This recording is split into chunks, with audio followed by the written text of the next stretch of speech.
There we go. Everyone, I'm going to call the executive committee to order at 1:04 p.m. 1:04 p.m. And before we get started, I would just like to respectfully acknowledge that the SFSS is located on the traditional and unceded territories of the Musqueam, Squamish, Tsleil-Waututh, Coquitlam, and Métis nations. Unceded means that these territories have never been handed over, sold, or given up by these nations, and that we're currently situated on occupied territories. And so we'll begin with our roll call of attendance for the day, and I'll just call on everyone by position, and if you can state your name, your pronouns, and access needs, that would be fantastic. I'll begin with myself. Hi everyone, my name is Gabe. My pronouns are he, him, his, and my access needs are met. We'll move on to the VP Events and Student Affairs. Hello, my name is Jess. My pronouns are she, her, hers, and for my access needs, my camera will just be off. The VP External. Hello, it's Matt. My pronouns are he, him, his, and my accessibility needs are met, but I will be keeping my camera off for a little bit. Other than that, I am good to go. Thanks, Corbett. Sorry, I'm reading an email from Corbett. Thanks, Matt. VP Equity and Sustainability is not here. Let's hope they arrive. VP Finance and Services.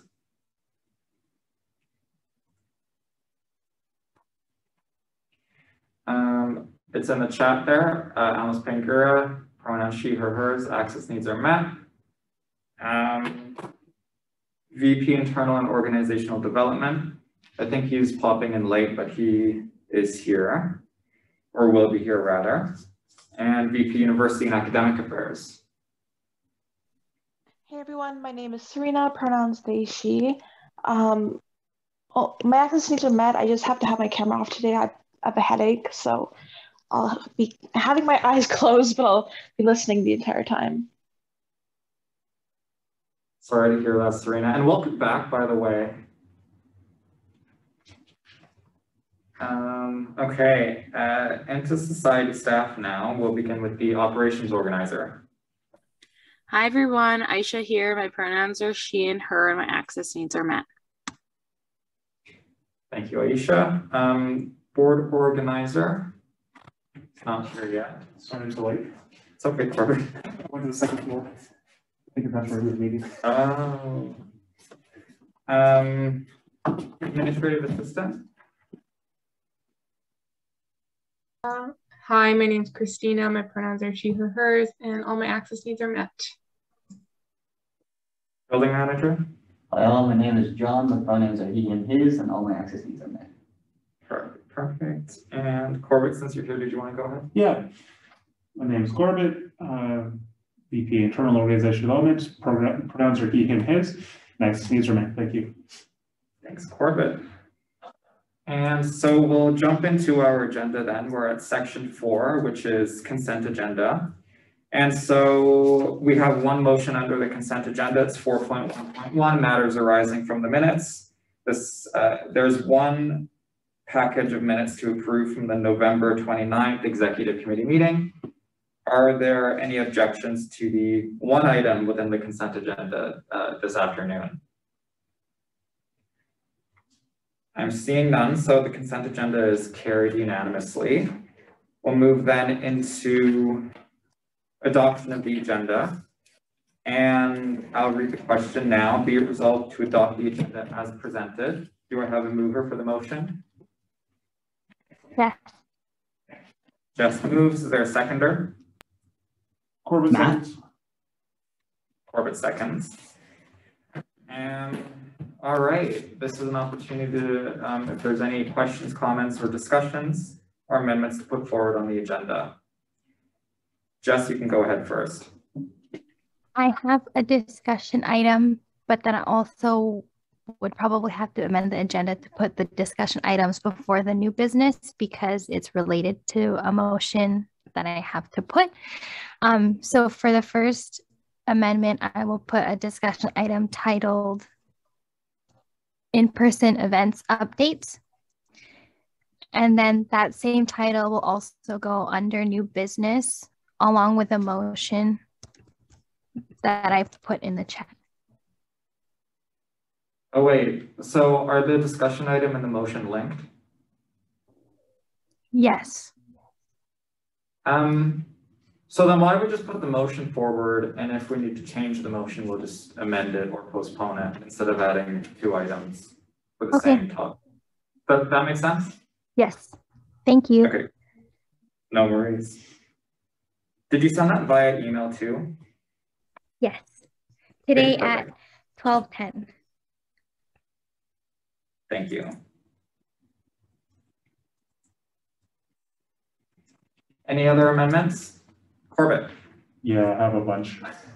Sorry for being so late with everyone. I thought a couple came in over the weekend, but a couple I thought I'd submitted on Friday. I just emailed them all out over the last 30 or so minutes. So I'm just booting up my computer to go over what they all are. They'll take a few minutes. So if there's anyone else that would like to add anything, I can come back to it. Sure. I have a discussion item to add, and I'm going to title it SFSS office and sub closures in inclement weather. So that will become 8.4. And I do have my email open on my phone, Corbett. I know you just sent all of Yeah. It's slow rebooting. So. Okay. So let me take a look at this. Okay, thank you. Oh, great. John's starting it. Thank you. So there was one I sent a while back, fortunately. Adding discussion item called Exec-led staff training session.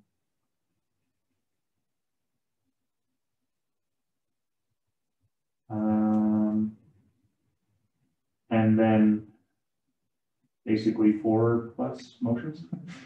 Okay, so 2 of them are spring 2022 referendums. One is titled Spring 2022 Referendum, SoCo Black Student Support Fund and DNA Disabled Intervirgin Support Fund question. Second one is titled Spring 2022 Referendum FMMISA First Nations Métis Student Fund Increase question. And they have attached documents in the email. And then there are 3 motions. One is called non-binding Spring Referendum 2022 non-binding plebiscite. And then one is a motion to change the wording on 2 of the already submitted referendum questions passed by council. And they got really lengthy changes because yeah, those are all the items.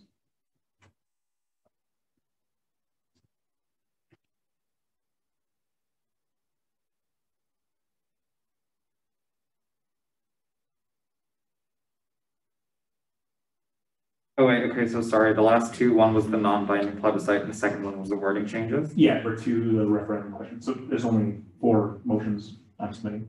All right. Okay, anything else? Double check. I think that's it for me. Okay. Thank you, John. And Jess, I see your thing in the chat. I don't want to put that forward today. There's a reason I want to. I don't want to yet, but I will. We can approve that over email if necessary.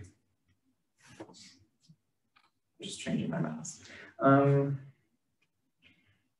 All right. So we have a pretty significant amount of amendments on the floor. Is there anything else before we move forward with formally adopting those amendments? Well, we will take those all in a batch. I can move to amend the agenda to include those items. Do I have a second? Corbett seconds. Corbett?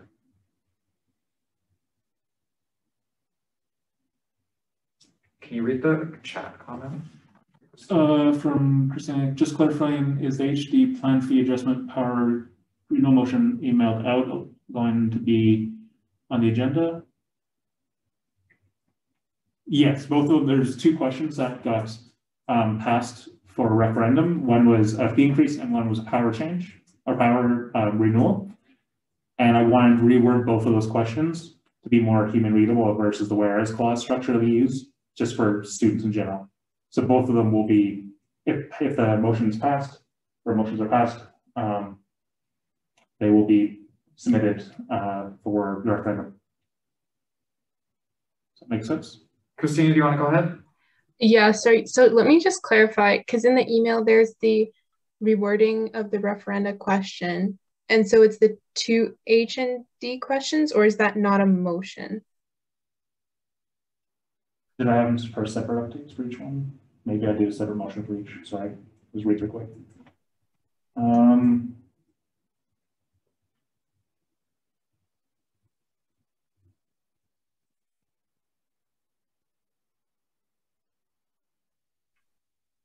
Or are the two rewordings included in the same motion? I just want to get the wording right.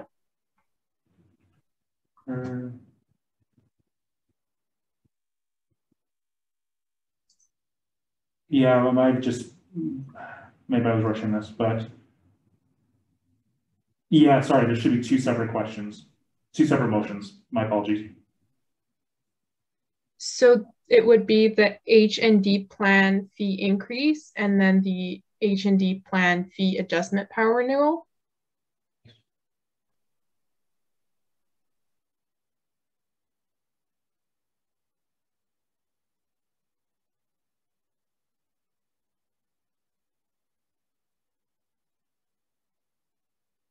Okay.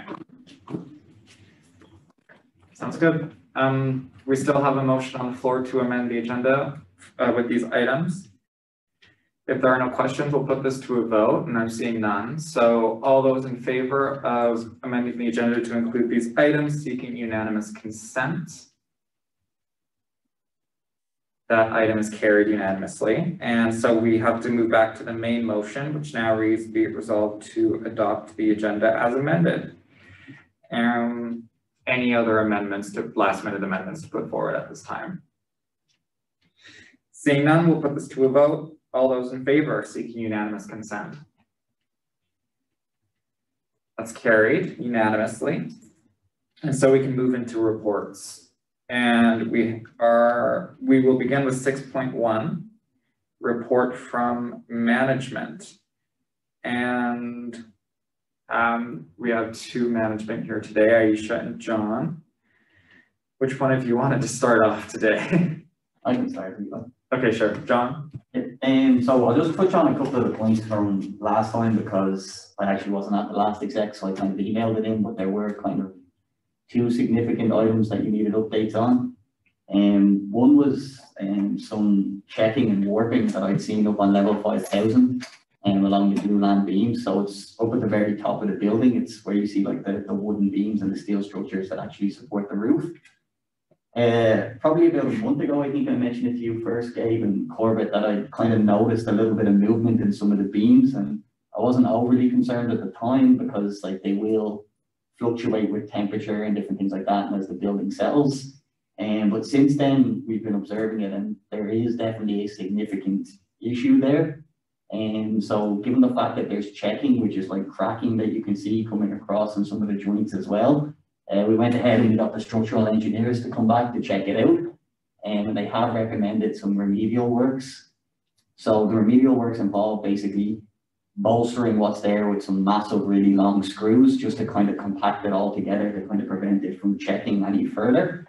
And if scaffolding is involved, it could be quite expensive, and the work itself shouldn't be that expensive. And given though kind of the nature or the history of this project, I did dig back in a little bit because the general contractor wasn't really the most, I don't know how to politically say, they just weren't great at their job. And so when I look back through some of the project documents, it is a case that those beams were on site and without being weatherproofed. And in the original documents, it does call for them to be weatherproofed. So we're kind of taking the position that at some stage they got wet during the course of construction. And what we're seeing now is as a result of them not being properly weatherproofed. So this will go back to the GC as well, and hopefully they'll end up bearing the costs on it. But it's something that we'll have to figure out, and we'll probably have to do the remedial work sooner rather than later. But we are in the process of trying to figure out where the liability lies for them. But it is something that we will have to do just to put it on your radar.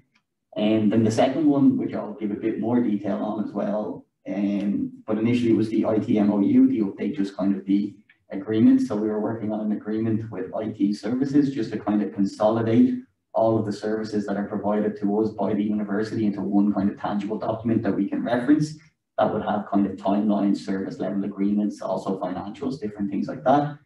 And so that was just kind of in process when you met 2 weeks ago. So since then we have met again, and there was a couple of things outstanding, like with regards to AV support, and that was really like one of the sticklers that we have.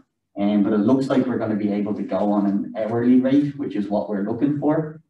So once we get a draft of that document, that'll go to Exec, Gabe, Corbett, everyone else who needs to see it. And if anything else needs to be negotiated, at that stage, we can definitely go back to the table and negotiate it. But I'd be hoping that come the new year, maybe by February, there should be something tangible that you'll be able to look at and assess and make sure that you're happy with it.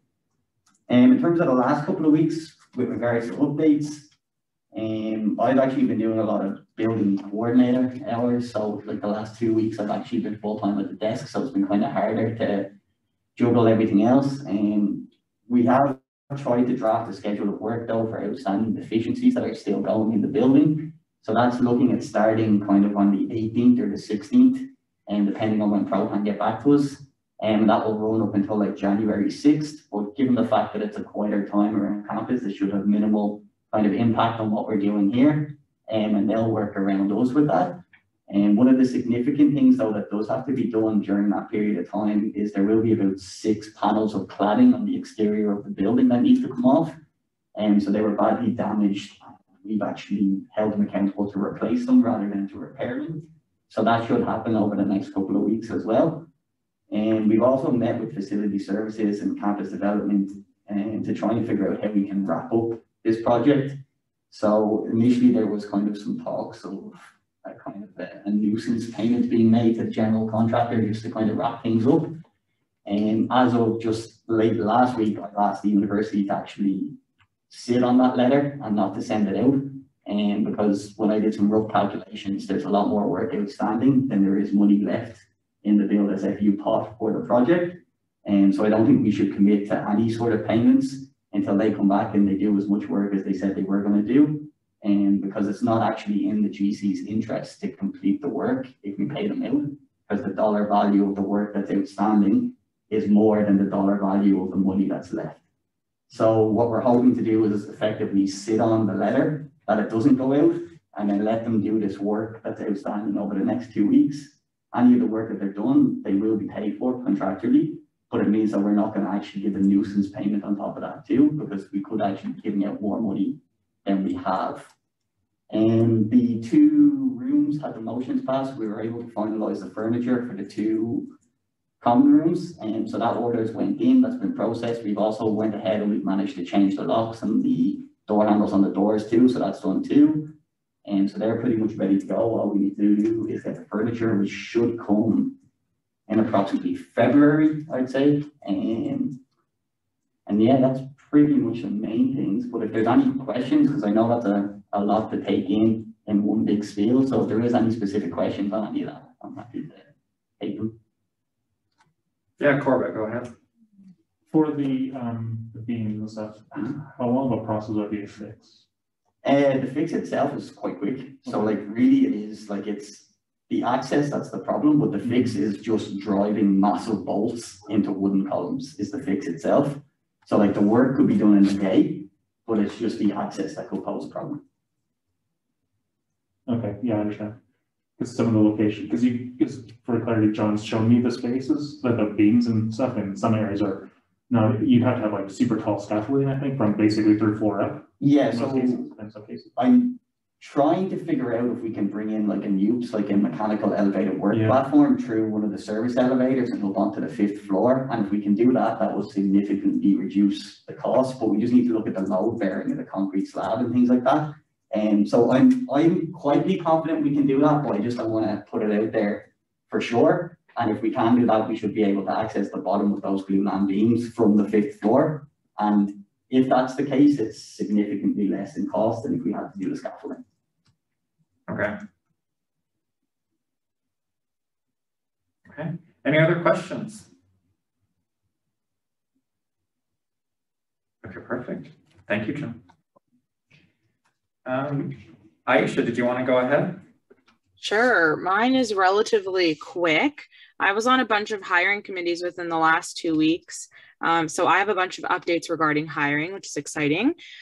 We concluded 12 interviews for the admin assistant positions, and we have made a decision on 2.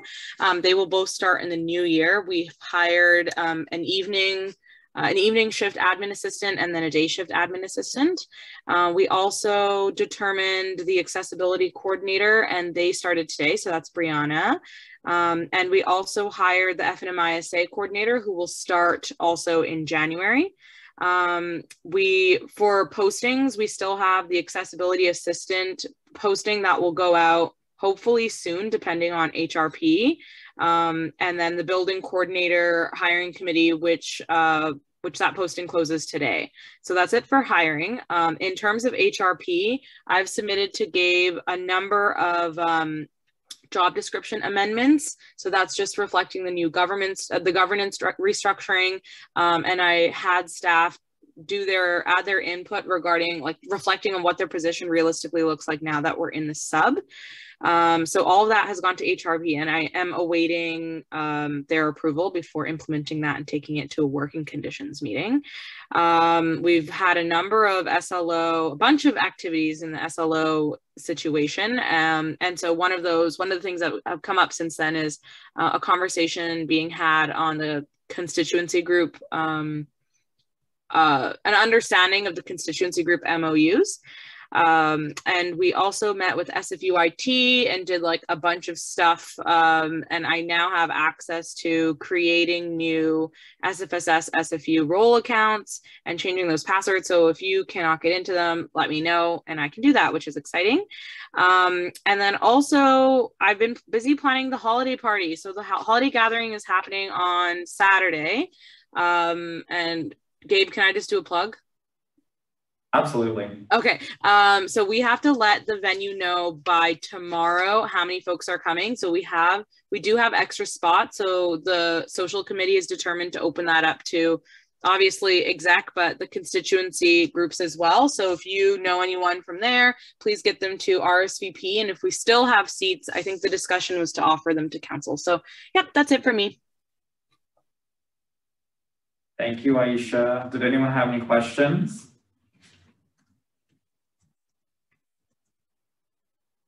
Okay, thank you, Aisha.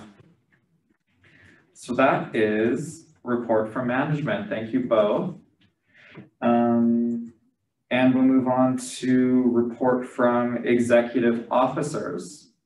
This is 6.2. Corbett, do you want to start?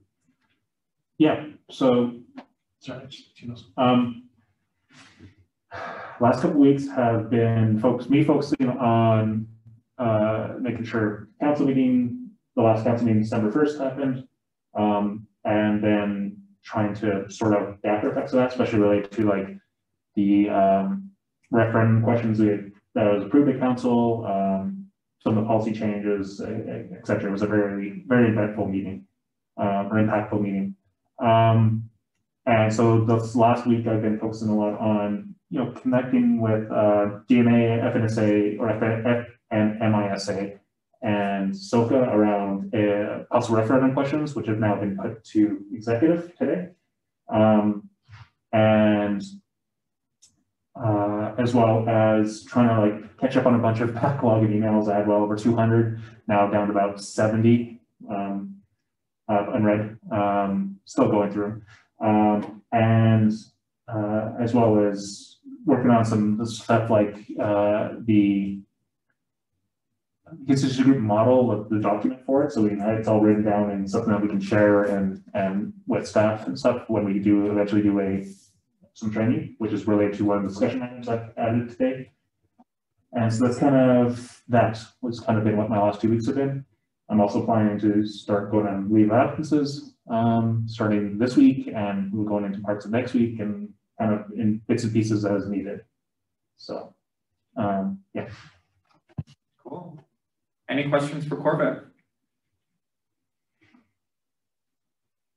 Okay, so the next person would be Almus. Almus, did you want to go ahead?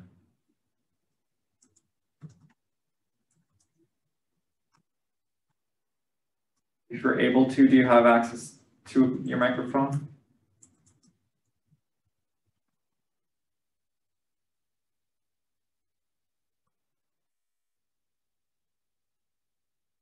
All right, Almus, let me know if you're able to speak, or even just type a few updates in the chat. We'll circle back to you.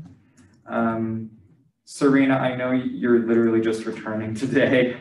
Was there anything you wanted to mention, or did you want us to skip over you? I don't have that much to mention other than if you're waiting on an email back to me, I've gotten it down to 40. So hopefully in the next couple of days, I'll be able to get back to you. But that's all for me. No worries. Thanks, Serena. Matt, are you able to go next? Yep, I can do. Mine is pretty short, and I've been feeling kind of complacent just because of I was going through my last class and also just kind of working on some final papers. But pretty much what we've been able to do is last week, just from memory, but in regards to the flood stuff that we've been helping out with, we're able to donate the toys to a Christmas bureau, I believe in Chilliwack. So that went there on Saturday. Myself, Jess and John, they were communicating with Tracy Mason Innes, who was able to pick up the toys and actually transfer them to Chilliwack. So we did that on Friday morning. And then from there, we still have $2,000 worth of stuff to go purchase. So I'm trying to block out some time to figure out when to go get the visa and go buy the rest of the stuff. I was able to do some outreach to actually a couple London Drugs that is close to campus. So London Drugs at Brentwood, I talked to the manager, and he said that he would be able to give us a discount on things that we need as long as we go in and just let them know that I'm talking to them. So he was able to give us some good pricing on stuff. So I just have to find a day to go pick up the card from Kurt and then go down and make it that way. On my end, I've just been trying to catch up with, did the annual plan with Ella, Muriel, and Beatty, and just kind of went over what the rest of my term is going to look like for the last half of the year. So just going through projects and whatnot. Me and Jess have kind of been trying to finish up the flood stuff, and then I know that there was a couple, I've been working on stuff with just planning out my committee for the following year, and that's kind of like where I'm at. It's been pretty slow. I know there's stuff in my calendar and probably lots of stuff that I'm missing, but I'll definitely follow up. Still catching up on work reports. So that is what I've been doing.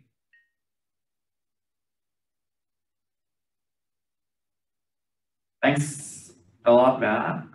Did anyone have any questions for Matt? All right, Jess, did you want to go? I've been on LOA, but I've been able to do some other things during it as well. So a repeat of what Matt said for just a lot of flood stuff. And we've been doing outreach to see where other locations can continue to accept the physical donations, because we have figured out a place that has accepted our monetary donations, which is good. And then I'll be helping with the rest of the $2,000 to spend. Other things, we've been working on the communication side for that to get that released with Ella and Muriel.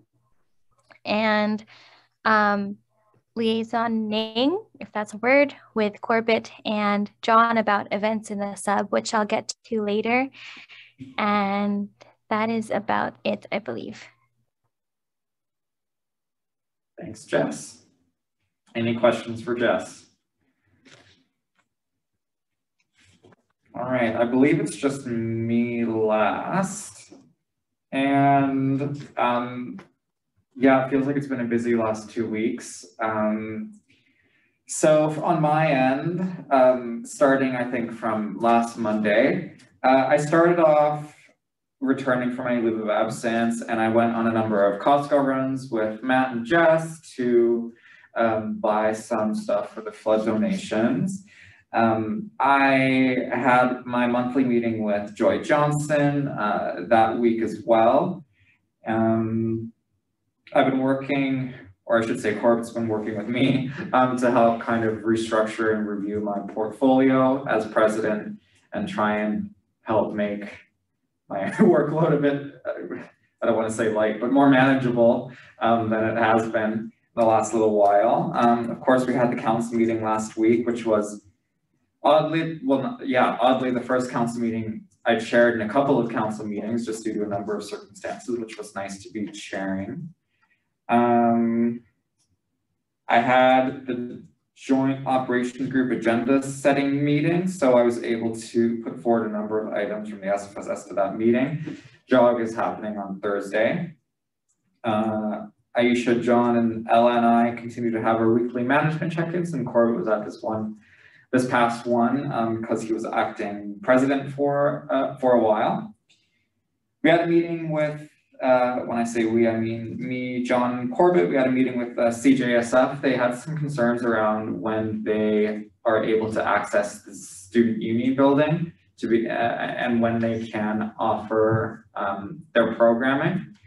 And so we had a conversation with them, and I'm sure more discussion around hours of operation will probably be coming to the executive committee in the new year.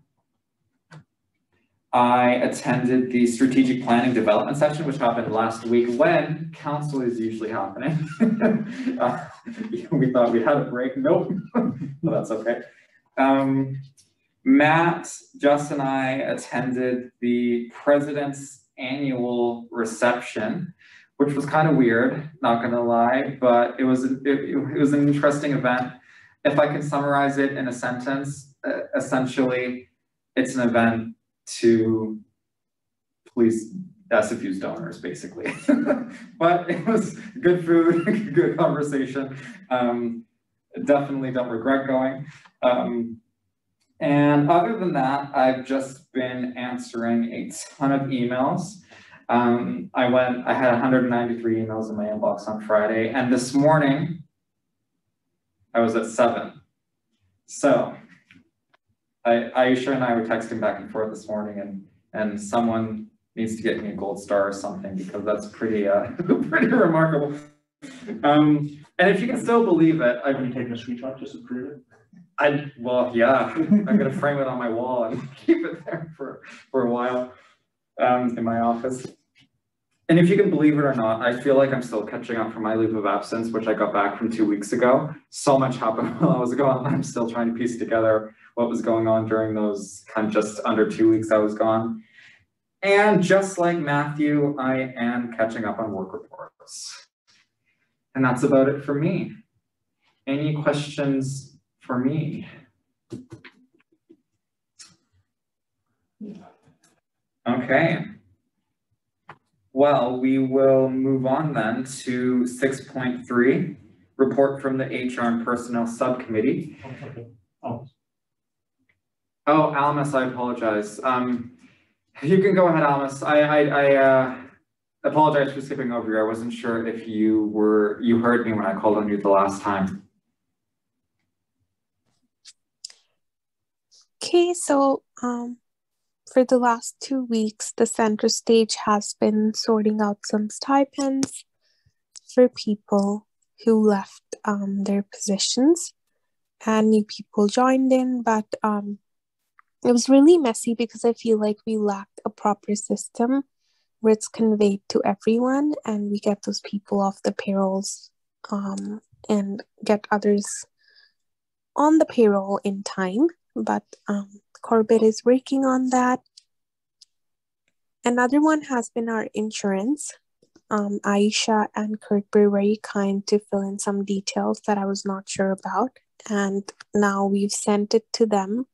I've been in conversation with them back and forth because for some reason the insurance is asking like a onerous amount of questions, which I don't know, like I have no idea how it makes sense. Stuff like how many airplanes we have, how many buses we own, which we do not.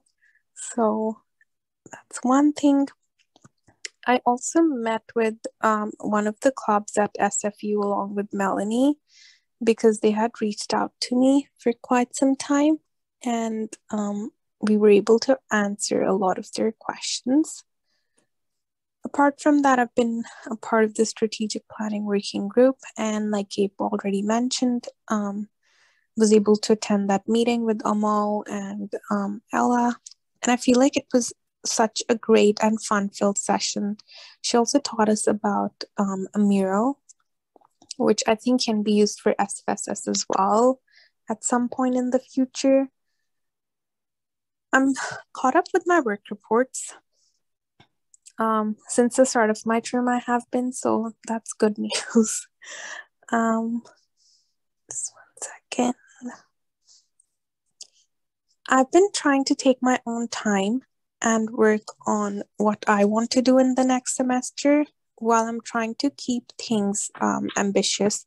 I also want to make sure that I finish them in my own term and do not leave anything for the next people who will be coming. There's a couple of things that are on my plate, like there's some budget reconstruction that was asked by one of the constituency groups, and a couple of other things that will need to go through the committee. So that's something I am doing right now. Also trying to recruit possible people for my committee for next semester who will actually commit to helping me and not just being there on the committee and not helping me much.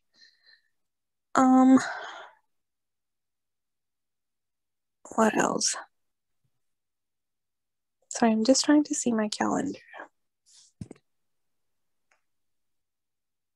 I think that's pretty much all I have to report, other than the tons and tons of administrative emails. I feel like the influx of emails has increased like twofolds, especially in this semester for some reason. Like I have almost 35 emails every single day. So that's something new. And other than that, there's nothing else to report. I just have my exams, finished writing most of my papers, and I should be free on the 18th. So I will possibly be looking into more stuff after that. Thank you. Thank you, Al. Oh, thank you, Almas. Did anyone have any questions for Almas? Okay, thank you very much. Next is the report from HR and Personnel Subcommittee.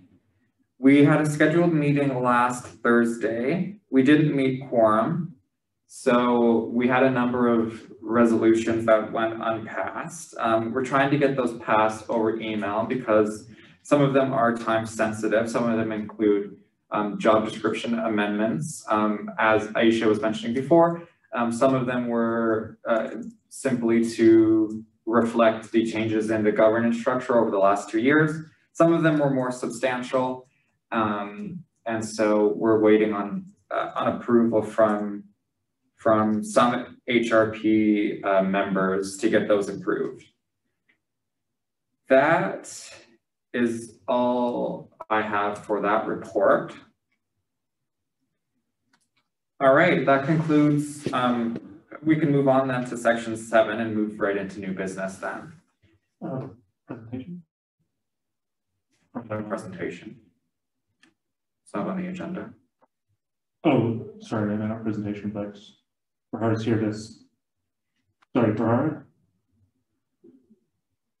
Hi, folks. Would you like me to jump into the H&D presentation now? Oh, sorry, 1 second. I missed that as part of adding to the agenda, so I'll have to move to add one. Okay. So yeah, sorry. Apologies, everyone. I moved to amend the agenda to add a section for presentations from student care. What's the title of it, Prahar? It's the annual claims report. So a summary of how your members engage with the extended health and dental plan in the previous policy year. Sure. Is this confidential information or is this publicly available? I mean, it's your data, so you folks can do with it what you will. I would generally recommend that the information kind of stay high level. So. Oh, just because we're recording the session and this stuff goes up, so we'd have to go to camera if there's information that needs to be. I would recommend then going in camera. Move in camera. Okay.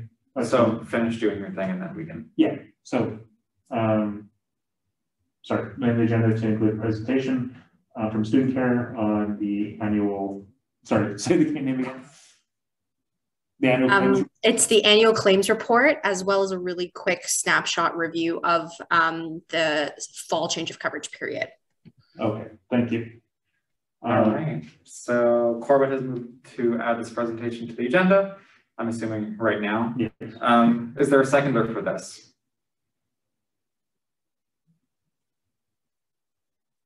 Anyone? Is there a second? Matt. Matt seconds. All right, we'll put this to a vote. All those in favor? All right, that's carried. And move to go in camera. Mm-hmm. Okay. So yes, and also I moved to go in camera to receive student care presentation as it contains confidential information. All right. Student information. So. Thanks, Corbett. Is there a second? Yes. Just seconds. All right. All those in favor of going in camera for the student care presentation? All right, this is carried and we'll go in camera now. No one has, sorry, Jess, can you pause the recording, please?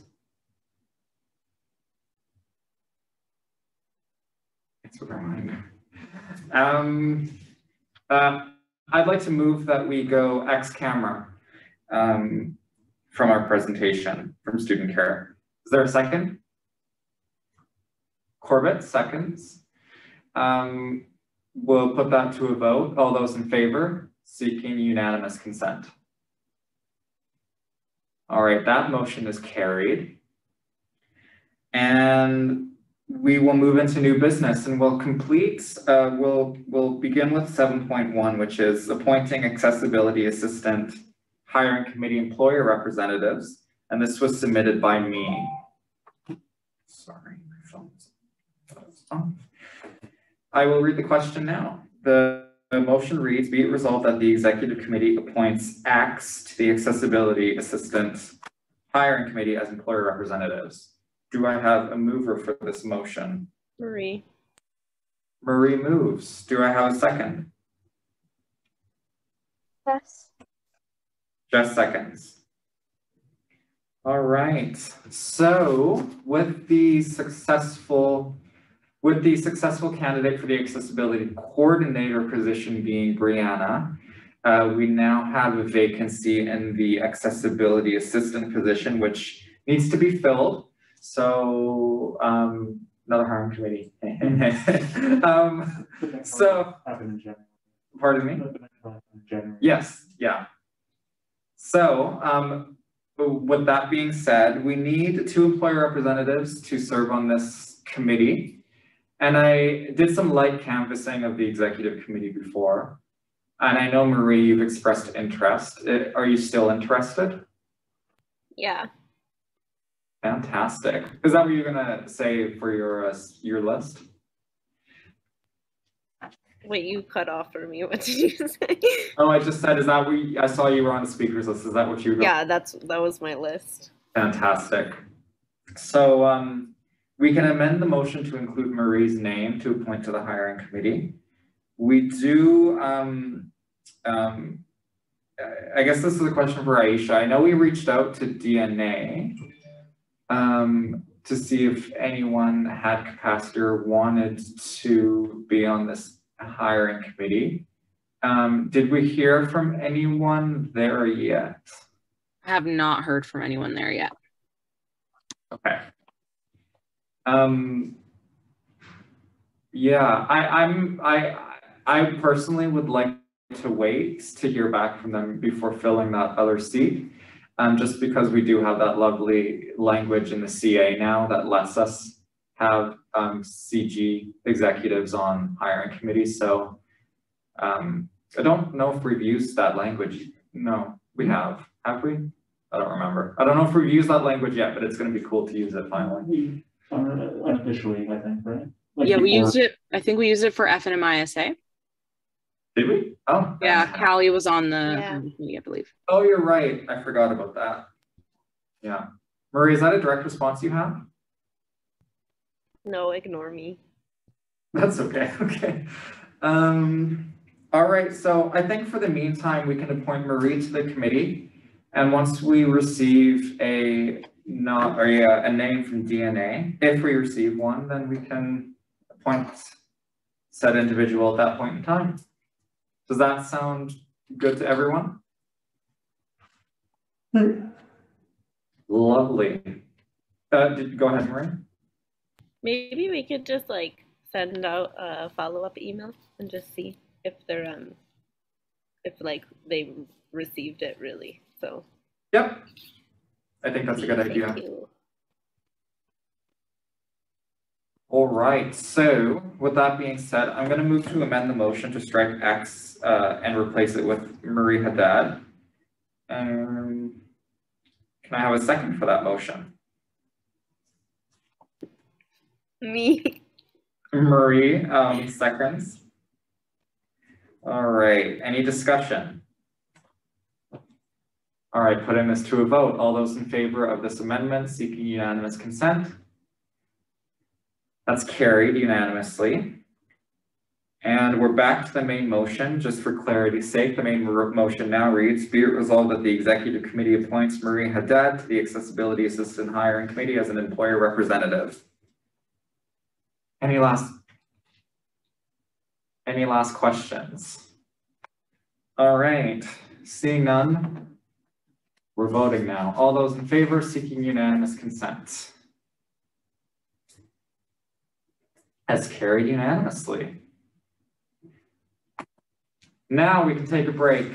It is 2:27. Let's return at 2:40. Jess, do you want to pause? Has I said my name?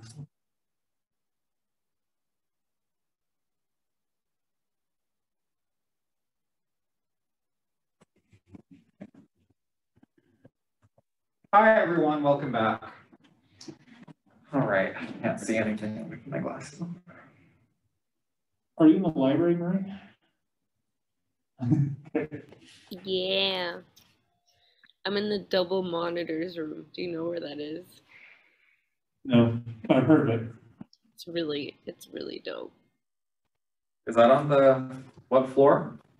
It's like, I think it's on the second floor. Oh, cool. Yeah, but look, they have like double monitors, but you can, yeah. Anyways. I don't even know the last time I was in the library. It's probably 2019. I'm serious. All right. Well, let's begin. Oh, I just took this off. All right, I'm going to reconvene the executive committee at 2:41, and we have more new business, a lot of it, and so we will consider the motion titled in-person event guidelines next, and I do have the motion, and it reads, whereas the current in-person event guidelines and room bookings needs to be revised, be it resolved that, sorry, this doesn't make a lot of sense. I think it's supposed to say, be it resolved that the executive and VP events and student affairs task the member services coordinators and relevant staff to have guidelines revised by January 17. And be it resolved that, events and room bookings, all except with some exceptions to be announced, are to be opened within the sub by January 17th. Is there a mover for this motion? Yes. Jess, is there a seconder? Corbett. Matt? Oh, Corbett beat you to it. Is there, well, Jess, would you like to introduce your motion? So hopefully by the spring semester, by January 17th, we can start having events within the sub and have all of the bookable rooms open and be able to be booked. And then my exception was just like in reference to the community kitchen, because that needs to have so many like safety guidelines around it and training and all that stuff that still need to be sorted out.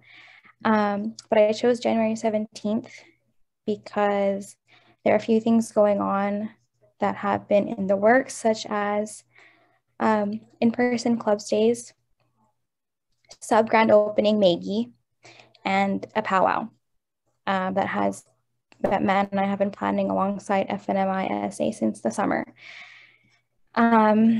So since I've been on leave, I've tasked Corbett and John to meet with our MSCs to make my dream come true, my Christmas wish list. So Corbett and John, are you able to just give a recap of what was discussed? And John, we can also talk about what we talked about this morning to make this happen, especially because it needs to have like a new job position. So I'll give the floor to you both. Yeah, go ahead. Yeah, so we've had one meeting and there's another meeting scheduled for Wednesday at 10 a.m. I believe it is. In the first meeting that we had, not all of the MSCs were there, so I don't believe Anna or Ricky were able to attend, but Nancy was there, Melanie was there, myself and Corbett and Dipty. And there's a couple of other things that just needed to be factored in, like the actual guidelines itself in terms of like what the society is permitting to happen. Like, are you happy for people to be serving food? Do you want to put capacities in? Guidelines on capacity, different things like that. As it stands with public health orders, the only restriction is that if it's over 50, that you're checking vaccine cards, and then I think there's one around no dancing. So like there isn't like any restrictions on capacity or things like that in different spaces. But it was just thought that there might want to be some sort of guidelines put forward by the Student Society in terms of what we're doing. So we are quietly confident we can definitely have the spaces ready to go and things like that too. And it's important that if this motion gets passed, then the MSCs can start working on like, well, what does that look like? And we've done some tentative flowcharts on how we think that the bookings could work. And we pitched that to the MSCs as well about like all of the inquiries coming through like a central person that looks at them from like a building perspective. And then they ask for the information that's needed from the building perspective in terms of like the setups and requirements, hours, different things like that. And then that person basically goes, okay, we have the availability, we have the information we need. And then they go to the relevant MSC for the final confirmation. Because there will have to be kind of a two-pronged approach because some events might require funding and different things like that. So we're in the process of ironing all that out now. I think on Wednesday we'll get a bit more clarity on all of that too. And one of the key things with that is kind of having that specific person in a role that can facilitate those requests when they come in. And then also like reaching out to the other departments to confirm them when they can. But once this motion gets passed today, like I'm happy enough to work and help the MSCs along with kind of guidelines and things like that too to get us there. And I don't see any reason why we shouldn't be able to be doing events by the 17th. All going well with our building hiring committees, which should hopefully go well because there's some good applicants, so fingers crossed. Yeah. All our virtual people couldn't see, but I was knocking on the wall. Yeah, did you want anything, Corbett? No, it covers pretty much everything. We're working hard to get this done. We just have to be a bit flexible, I think, just in case, because we can't predict what's going to happen in January, you know. But do our best, yeah. Yeah. And I think then just from kind of a bit of a history perspective, it's just that it stands at the moment that Exec did pass a motion previously that just says no events in the student union building. So the purpose of today is to open that up into basically creating a solid plan, but engaging with the MSCs just from that communication part as well, because it will affect them on a day-to-day basis with the administration and the processing. And so if we can do that today, that means that we can get the ball like formally rolling on having the plan in place, and then hopefully in early January when execs meet, you'll have like the guidelines and you'll know exactly what the flow chart, the procedure and how the bookings will be made. And then you'll be able to give the go ahead for events the student can be building. Yeah, thank you, John. Corbett, not Corbett, Jess, go ahead, please. Yeah, so John was able to provide an overview of the timeline and the stream of workflow and communication between executive and staff to make this happen, which I highly suggest we can move forward along with. And then when we have an exec meeting in January, then we'll pass all those guidelines to have events by the 17th. So this would include ballroom events. This would include anything related to like events within any spaces other than like the kitchen, say for example. So then even how to book tier 2 spaces would need to be changed and all of those things by that date. That's just something that I'm looking forward to, as well as, what did I forget? Oh, sorry, okay, I had a brain fart there, but that's all I have for now. No worries, thanks, Jess.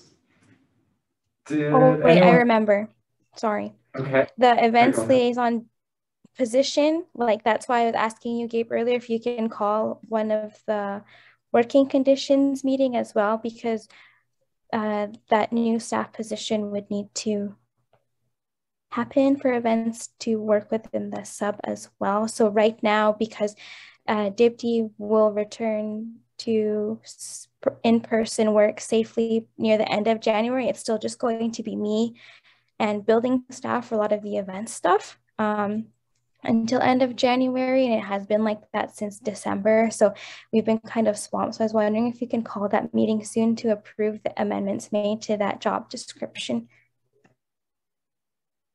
Yeah, it is getting called soon. We were waiting for HRP's approval on that, but I actually haven't checked yet, but I need to double, because they, of course, HRP didn't meet quorum, so we had to approve those via email. I still think we're waiting on responses from some of the HRP members on those JDs. So HRP members who are in this meeting now, please, if you haven't responded to them, respond to them like as soon as possible.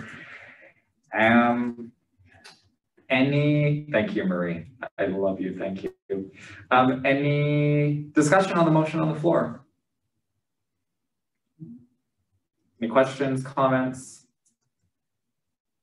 All right, well, we'll move forward to a vote then. And yeah, let's put it to a vote. All those in favor, seeking unanimous consent on this motion. That's carried unanimously.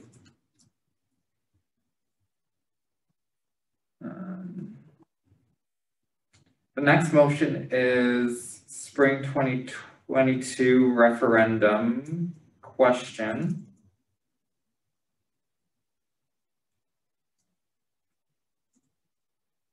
SOCA, Black Student Support Fund, and DNA Disabled and Neurodivergent Support Fund question. And I'll read the motion now. Whereas bylaw 18.4 gives council the power to put resolutions to referendum for vote by the membership. Whereas bylaw 4.2 gives the executive committee the powers and duties of council between meetings of council. Whereas SFSS issues policy 4 affirms that the society supports disability justice initiatives and universally accessible post-secondary education. Whereas SFSS issues policy 8 affirms that the society supports anti-racism initiatives and funding targeted resources allocated to support the various Black and Indigenous communities equitably due to their unique experiences as it relates to their histories with slavery, colonialism, and genocide. Whereas neither the students of Caribbean and African ancestry who represent the Black student constituency and the Disability and Neurodiversity Alliance who represent the disabled and neurodiverse student constituency have dedicated support funds. Whereas both SOCA and DNA wish to work together on a joint campaign to develop dedicated support funds for each group. Whereas the support funds are named SOCA Black Student Support Fund and DNA Disabled and Neurodivergent Student Support Fund. Be it resolved that the Executive Committee approves submitting the resolution to the Spring 2022 referendum as laid out in the Spring 2022 referendum question, levies for Black students and disabled / neurodivergent student support funds document. And the question of which we're voting on. Hold on a minute. Corbett, are the So it's in the document. The document was attached. No, I know. I'm just. This is a very long motion as well. Oh, I see. Okay. Sorry, I was reading the email incorrectly. Anyway, is there a mover? Corbett moves. Corbett moves. Is there a second? Marie. Marie seconds. All right. Corbett, do you want to introduce the motion? Yeah, also I'm gonna have to amend, the document because there was a small error correction found for the actual motion that to be submitted. Yeah. But it doesn't change anything substantially. Okay. More for readability and some type of correction. So yes, I reached out weeks ago to SOCA, DNA, and FNMISA about if they had the interest and capacity to be part of a campaign to develop dedicated fees for these groups as listed in our letters of agreement. Also, because each letter agreement talks about the possibility of the SFSS creating, or in the future, a dedicated fee fund to be created, a fee and a fund to be created to support the operations and programming and staff and stuff of the groups, similar in vein to the First Nations Student Fund that was passed in 2002. In the case of FNMISA, that fee hasn't changed in 20 years, so I pitched the idea of, or asked if they were open to the idea of raising in some amount. I had multiple meetings I had a meeting with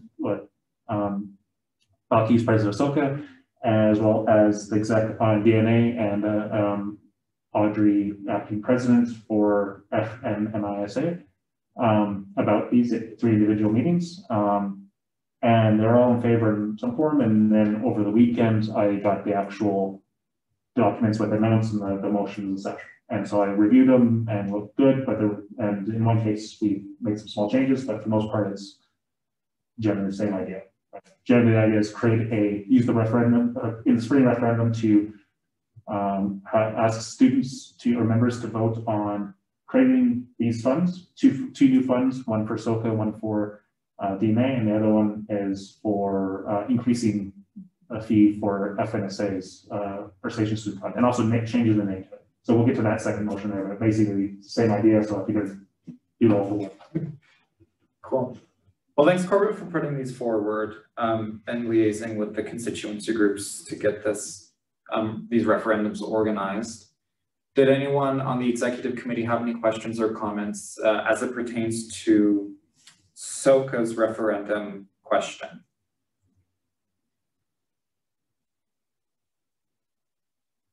All right. Seeing no discussion then, I think it's safe to put this to a vote. And so the question is on approving the submission of this resolution to the Spring 2022 referendum as laid out in the document. Actually, did you need to amend something? Sorry, it's for the next one. Okay, okay. Sorry, I misheard. That's okay. Which motion we're on. That's okay. So we're voting on approving the resolution for the Spring 2022, this 2022 spring referendum. All those in favor seeking unanimous consent on this motion.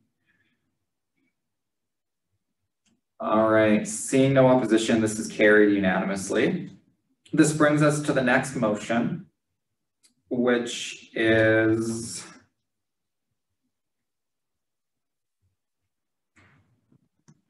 which is Spring 2022 Referendum, FNMISA, First Nations, Métis, Inuit, and Inuit Student Association, Student Fund Increase Question.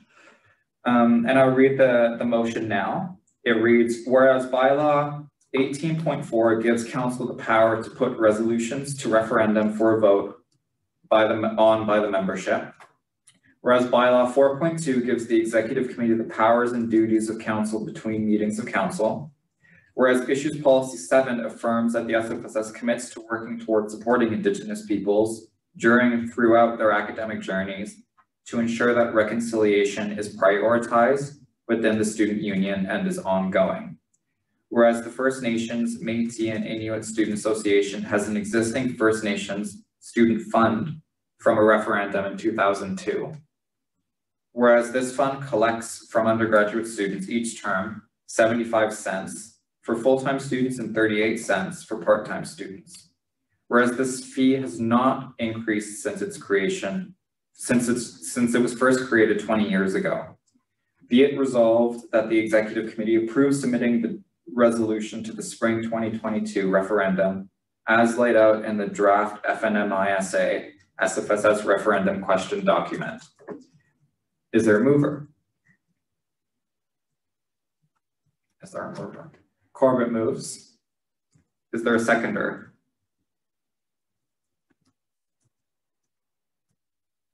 Is there a second?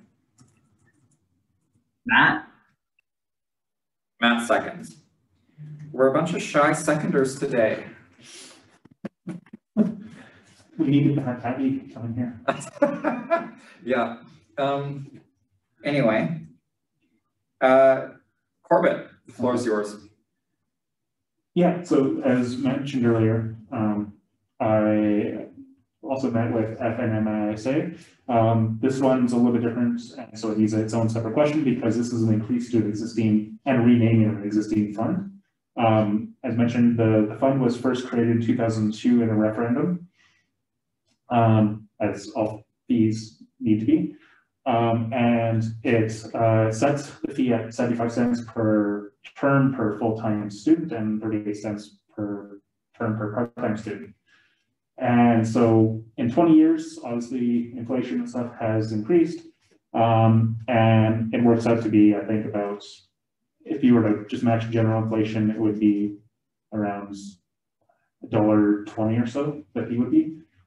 So after speaking with FNMISA's acting president, Audrey, she brought it back, I think, to the group to get more perspective. They were interested in having this this fee increased to update it one to match the fact that they are now in a space, and so they'll probably have more additional fees for, or additional costs, operating costs for, you know, using and maintaining, or not necessarily using and maintaining space, but either way, there's potential increased fees because they have dedicated space now, and a larger dedicated space now. Maybe they also have plans for doing additional programming and such. So they've asked to double fee to from 75 cents to $1.50 for a full student per term, and up to 75 cents now for a part-time student. Okay, thank you, Corbin. Yeah. Questions or comments? All righty. Sorry, 1 second. I think I may have did the math wrong because I realized I made a slight correction. Yeah, I think it says 38 cents, increase of 38 cents, but it should be 37 cents. Because I did the math wrong in my head. Okay. Because we're doubling the fee. If we did 38, it's right now it's at 30 cents. If it's, yeah, it'd be 1 or 2 cents off, technically, how we usually do, like, because of rounding. All right. So just want to amend it to say increasing the fee, amend the resolution, the referendum question to say increase it by 37 cents, not 38 cents. Okay. So Corbett has moved to make an amendment. Is there a second? Matt? Matt seconds. Any questions on what Corbett is amending to do?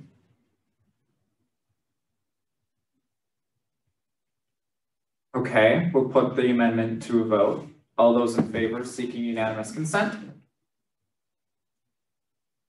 That's carried. So we're back to the main motion. Discussion. Any last discussion? No last discussion. So we'll put this to a vote as well. All those in favor of the main motion seeking unanimous consent? Carried unanimously. And so we'll move into the next motion, which is titled non-binding plebiscite. And I've got an amendment for it. I haven't even read the motion. And it's because there isn't really a motion, that's a problem. So I've made a motion for it, actually. A proper motion for it. Oh. I just sent an email, the last newest email on the exec agenda chain. Okay. So I can't copy it in channel because I'm not in here. But I can read it out. Sure. As well, and then you can copy paste it later. Mm-hmm. So basically, my amendment is to actually put this in a proper motion form.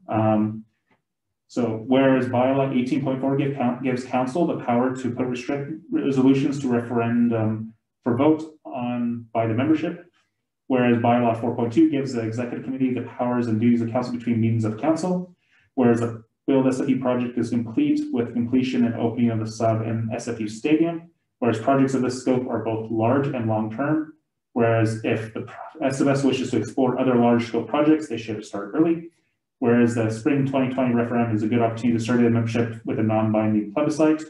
Be resolved that the executive committee submit the following non-binding plebiscite for the spring 2020 referendum for the membership to vote on. And then non-binding plebiscite is with the build SFU project complete, sub and SFU stand are done and open. Do you want the SFS? Do you think the SFS should research a Surrey student union building project, a subsidized student housing project, both or none? And then all four options are listed below as options to choose from. Okay. Okay, so just to be clear on what Corbett's doing, you're moving to add this to the agenda because there wasn't actually a motion included in what you initially. Yeah, it just literally said what the non-binding website was, but I forgot to add the whereas clauses and that they actually be resolved. Sorry, so my mistake. Okay, so Corbett's made that motion. Is there a second? Marie seconds. All right, we're a bit messy today, eh? This is what happens when we do Monday meetings. Well, we'll put this to a vote, anticipating not many questions. So all those in favor seeking unanimous consent on adding this motion to the agenda. All right, that's carried. And so we'll move into the actual vote. And I really desperately don't want to read that whole thing again, seeing as Corbett just read it. But y'all know what motion we're looking at. Hopefully. So we'll want to go discussion, right? Well, we need to move her in a second. Oh, that's right, because I meant it right before you go to that. Yes, so thank you. Would you like to move the motion, Corbett? Thank you. Yes. Corbett moves. Is there a second?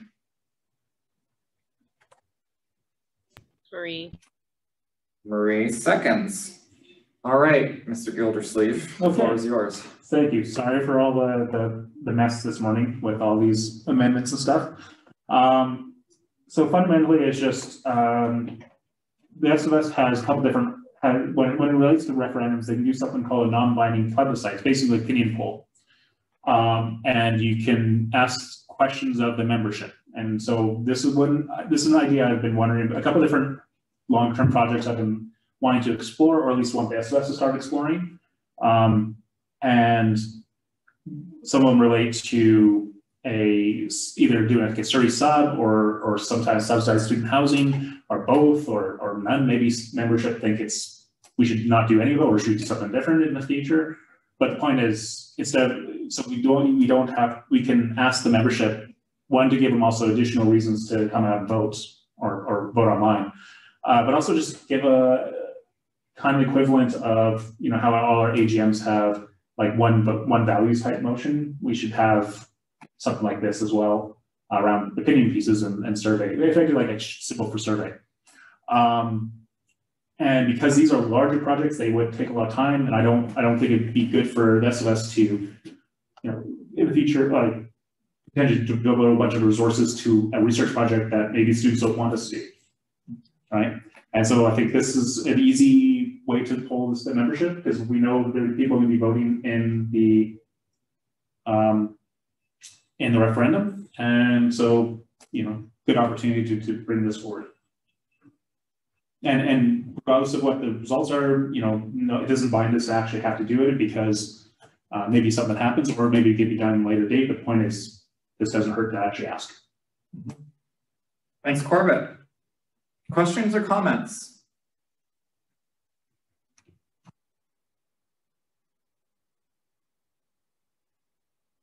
Go ahead, Marie. Yeah, I want to say thanks to Corbett for bringing this forward. I think it's really, really important, especially since we've been having a lot of conversations about affordable student housing. So the fact that it's going to the students to see if that's kind of needed or benefits in it is really good. But yeah, I just want to say that. Thank you, Marie. Any other questions or comments? I feel like that's my phrase of the day. Any more questions or comments? Okay, seeing none, we'll put the motion to a vote. That's number 2. All those in favor of this motion seeking unanimous consent, that's number 3. Sorry, I'm getting kind of delirious. Okay. It's a long term. Yeah. It's been a busy term. Yeah. All right, that's carried unanimously. And so we'll move into the last, no, this is not, the second to last. And I need to find it. We are on, yes, we're moving on to another referendum question, and this is the health and dental plan fee increase. Rewording. Yes, rewording. So, whereas Council passed a motion on November 27th to add the following referendum question.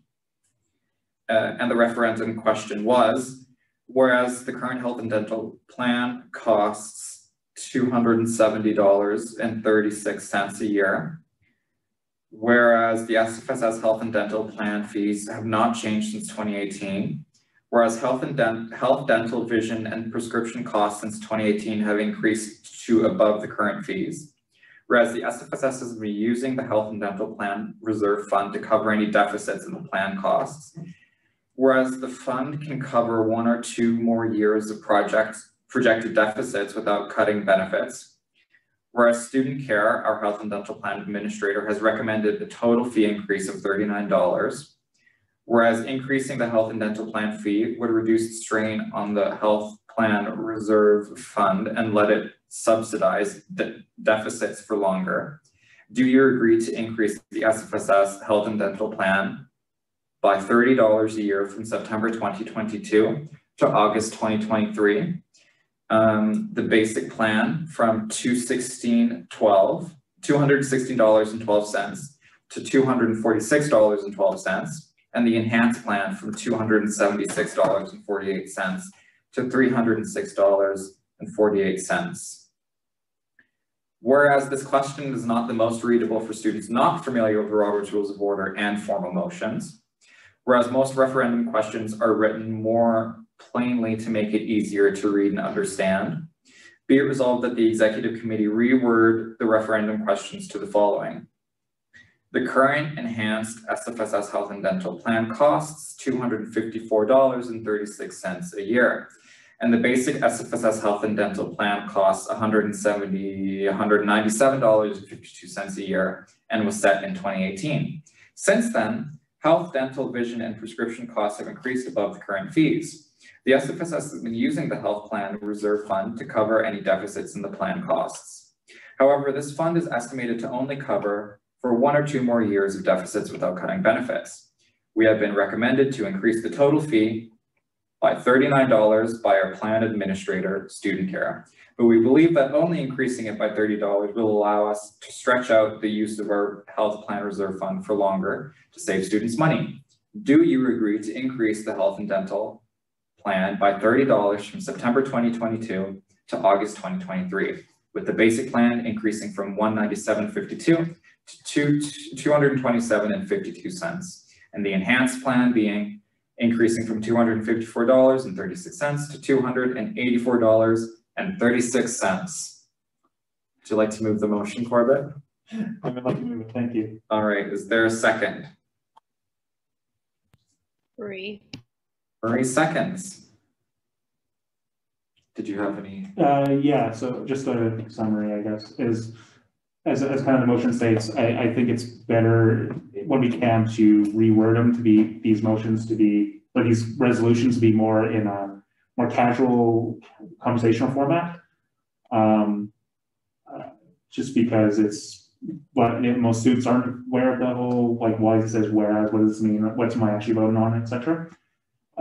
So and also realized that there were some errors in my numbers. I was going off the report I think had either was out of date or something that had the wrong total cost. So I corrected that and put it in and reworded it. So I'll let council know about that change if this gets approved. Okay. So yeah, I've reworded the amounts to be more accurate. It's actually a little bit lower than it was like 270 when it was actually like 254. So yeah, I caught that mistake. Okay. Thanks, Corbett. Questions or comments?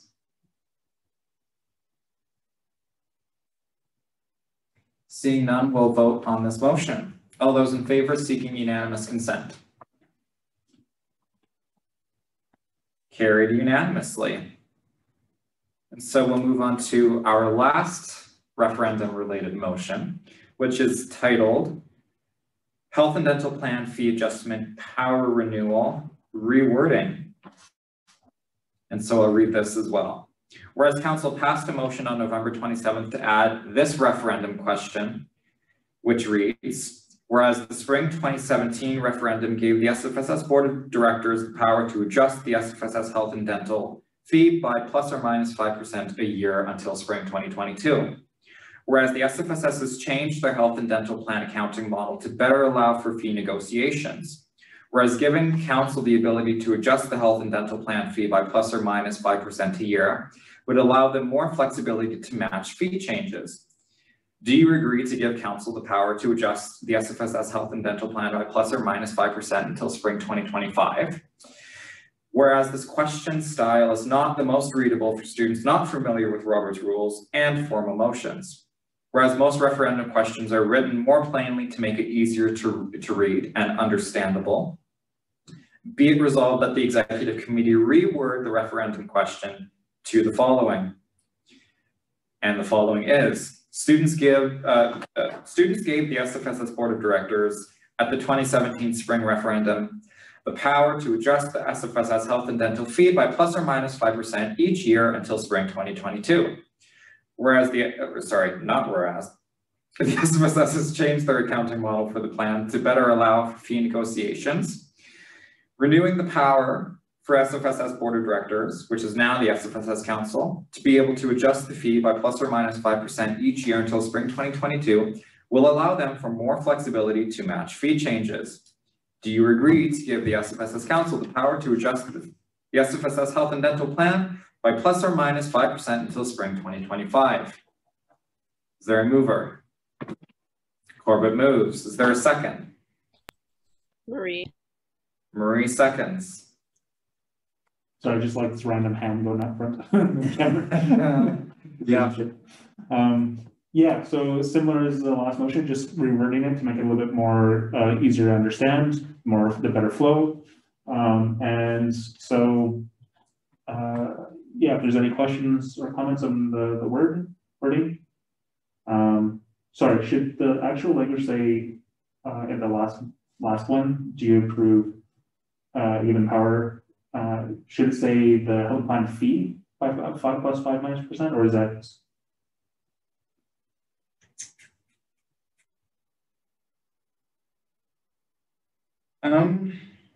Just to be more clear. Maybe, yeah, it probably should. Because the plan it's not necessarily the fee, the fee is part of the plan, but the plan is like the benefit and stuff. So yeah, so I moved to amend the motion or the referendum question to say to add fee after plan, health dental plan.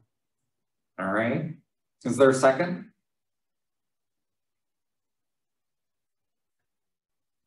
Marie. Marie seconds. Any questions on the amendment? All right. All those in favor of the amendment, seeking unanimous consent? Carried unanimously. All right, back to the main motion. Any other discussion or debate? All right, moving on then to a vote. All those in favor of this motion, seeking unanimous consent? This is carried unanimously. Now, folks, that was our last motion. We're moving into discussion items now, and our first discussion item is 8.1. It's titled Follow Up on the Recommendations from the Internal Communications Working Group. This was submitted by me, and there is an attachment titled Briefing Note Recommendation for Executive Officers to Meet More Frequently with Staff. Now, casting our minds way back, we passed 2 resolutions. One of them was to commit executive officers to attending staff meetings, which happen on a monthly basis. And the other one was that individual executive officers were to attend, or rather organize meetings with staff members that you work closely with within your portfolio, in that it would increase communication, prevent, communication gaps, and really just keep everyone in the loop on what's happening and how everyone can help, ensuring that people aren't burning out, people are spreading the workload, people are aware of everything that's happening at all times, and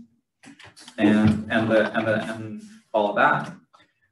My question is, I just wanted to follow up on those recommendations that were passed by the executive committee and see if executive officers have had the opportunity to set up those meetings with staff within their portfolios, and how has it worked? Or if you haven't, is there anything that's holding you back? Is there any advice or help that you need?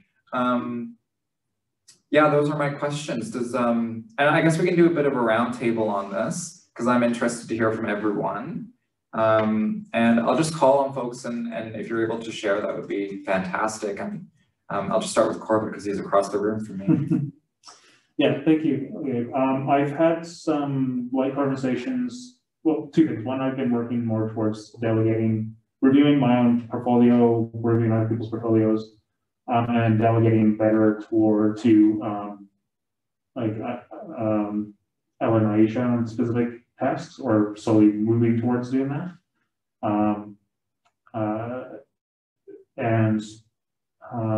I've had a meeting with one of the main staff persons I work with, Edie, about elections and governance and committee and things like that. So she's more in the loop ahead of time for like these get done, especially around elections and referendum and timelines and things like that. So I've been doing that better with her. There's still, I think, some other stuff in a list I need to speak with her with, but I'm trying to do it more through combination of supervisor as well to keep those people. So I'm not just telling, so everyone's on the same page, especially around oversight or how certain things should get managed in the future. So I could set up a more detailed sit down, I think, and I can probably do that as part of, especially with Ella, around what committee stuff, committee tracking, and those other things I'm supposed to do oversight. I'm not necessarily direct work on. As I'll probably do a set up meeting with her as part of my BP internal annual plan review meeting. So what's been kind of holding me back is just mostly just trying to still catch up on backlogs and emails and a bunch of other projects that be coming in and out and things I've had to like suddenly prioritize on. So it's just, like everything else, just it's easier to say, to move over, to start delegating, but there's still a lot of stuff you need to get done. So it's just kind of balancing both. Thanks, Corbett. That's helpful. Thank you for your update. I'm just going to go by who I can see on my screen, and I see Marie. Yeah, I am in the process of actually establishing that meeting, but I'm going to be emailing relevant equity seeking staff today. And I've been meeting more so like one-on-one with some coordinators, but tomorrow I'm supposed to meeting with the out on campus coordinator and assistant to like just discuss the space and like ways to go forward, which is exciting. But yeah, I'm establishing that meeting soon, which is good, but have been working a lot more in communication with staff this month, so it's been good. Awesome. Thank you. Matt?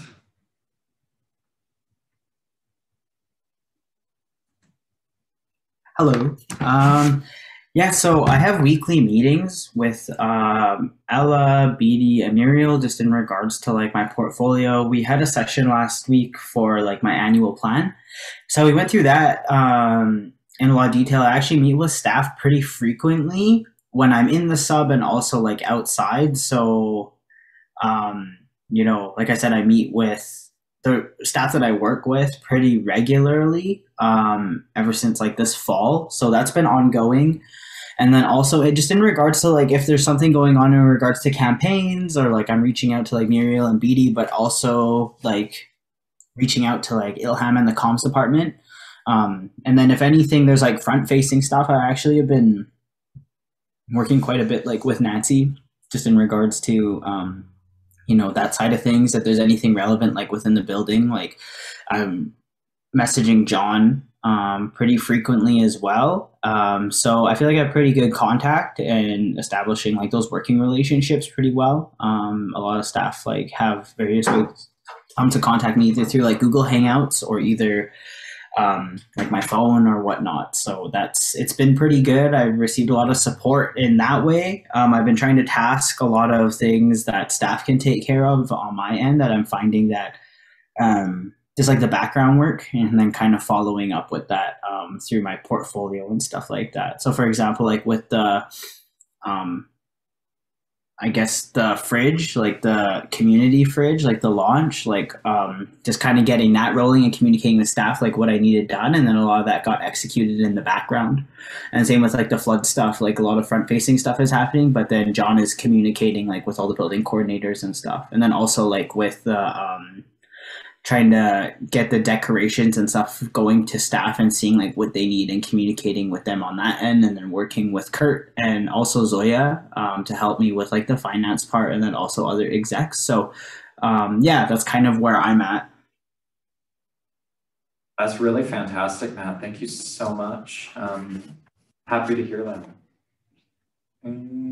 Jess?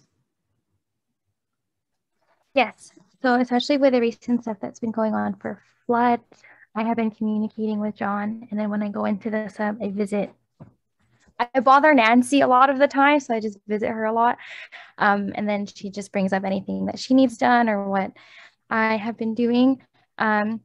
In terms of Dipti, I haven't been able to check in with her because she was on vacation for 2 weeks. And then right when she came back to work, I went on LOA for 2 weeks. So then now we're just trying to find time upon return to go have a catch up after like a month.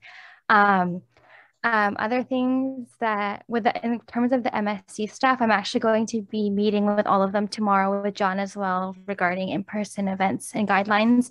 And so that'll be my first one actually. Awesome.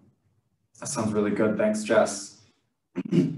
Amos, are you able to go next? Yes, I'd like to go next. So majority of the times, I just speak to Kurt and Zoya.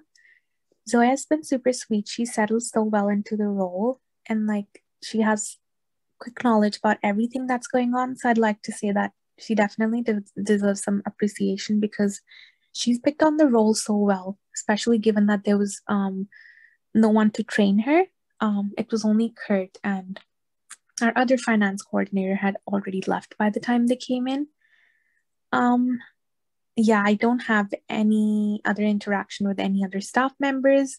If I have a lot of questions, I will go to Aisha or Ella, and that's about it. Perfect. And Serena.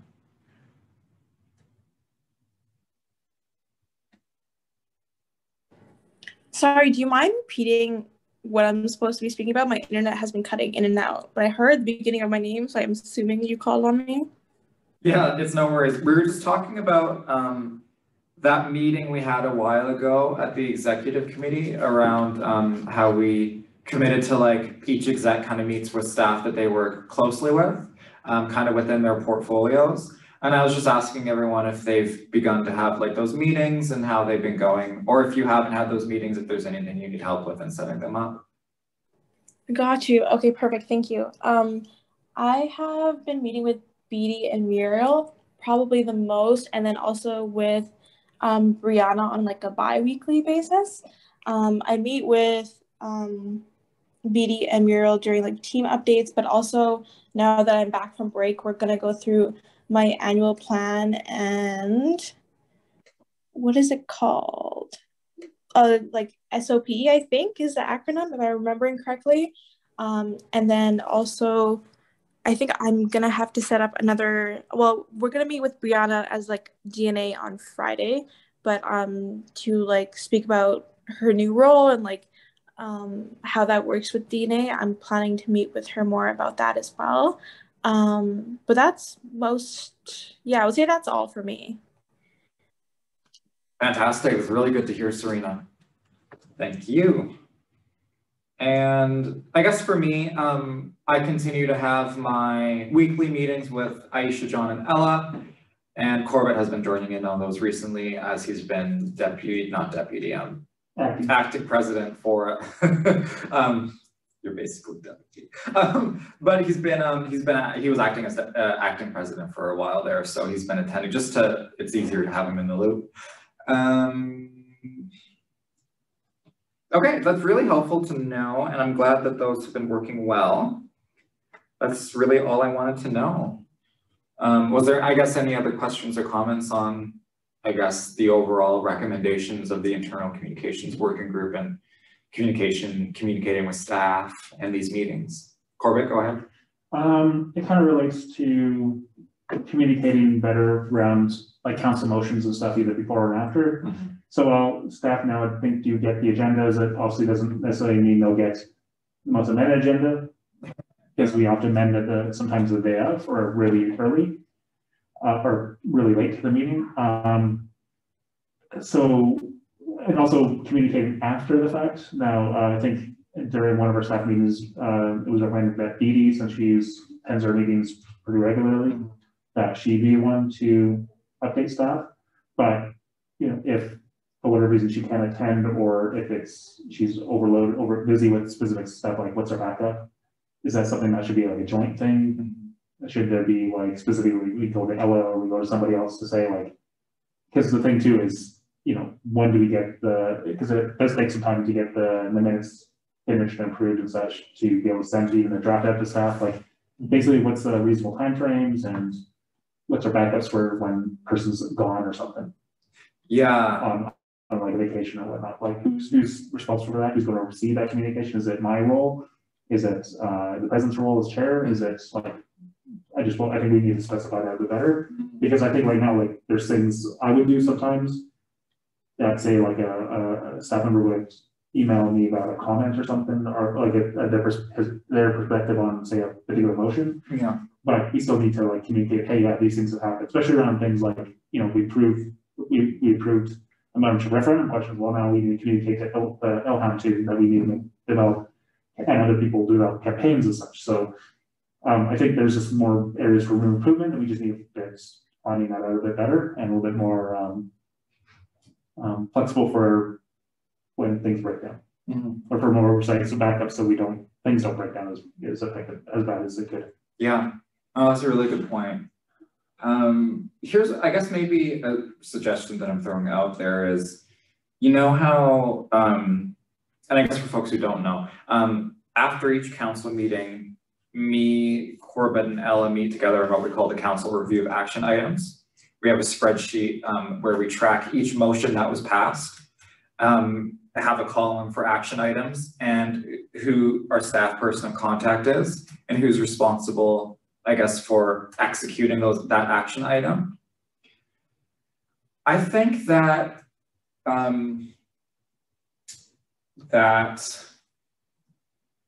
I guess if there's a relevant, we should, at those meetings, Corbett, maybe we should be more proactive in labeling what staff member we should be communicating with on that particular motion that was passed. Okay. And then maybe immediately after that meeting where we collect the action items, we, for example, maybe ask Ella to send an email saying, I don't know, say it's some, like for example, today, with the in-person event guidelines update.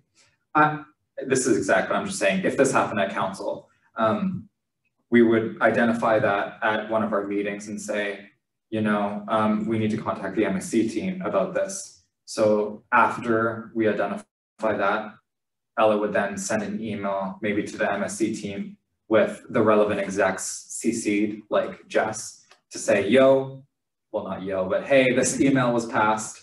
No, this motion was passed, excuse me. And so-and-so will be following up with you shortly on next steps or something like that, just so that it's consistent, you know? Does that make sense? No, it makes sense. I think we'll have to eventually like draft out an actual system, like an actual SOP on it. Oh yeah, for sure. Many other questions or comments?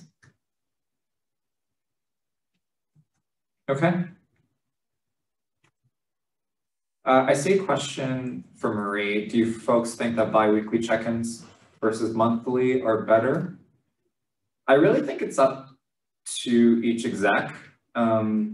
Whatever you find works best. It'll be different for, I guess, your portfolios and the staff that you meet with. My personal, well, I meet with management weekly because it's a bit of a, it's a lot happens. But I personally prefer bi-weekly because I think that it's a closer connection and it's more frequent. It makes you feel connected more than if it's just monthly. But again, I guess it's at your discretion. Yeah. All right, we'll move on then to our next discussion item. This was submitted by Jess and it is titled SFSS Vancouver Space. Jess, you have the floor. Yes, I was wondering which space we had of it and what code we have with it, how to access it. I talked to John about this and he called the security there in the Vancouver space and they had no idea how to access our spaces. Corbett looked into any forms of documents we have and there's like nothing. So does anyone know?